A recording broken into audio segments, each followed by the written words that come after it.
বাবা সে বাবা ভাই খুঁজতে নাই।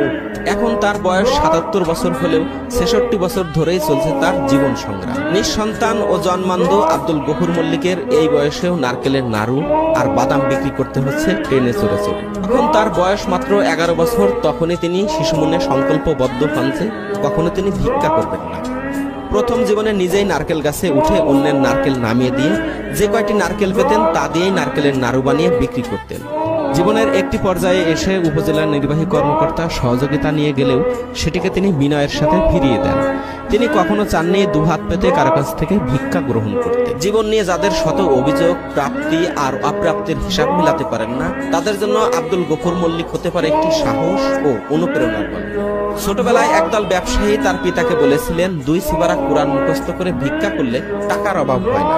সেই ১১ বছর বয়সেই তিনি বলে উঠেছিলেন, আমি কখনো হাত পাতা ব্যবসা করব না। তিনি এখনো বলেন ও হৃদয়ে বিশ্বাস করেন, নবীর শিক্ষা করিও না ভিক্ষা।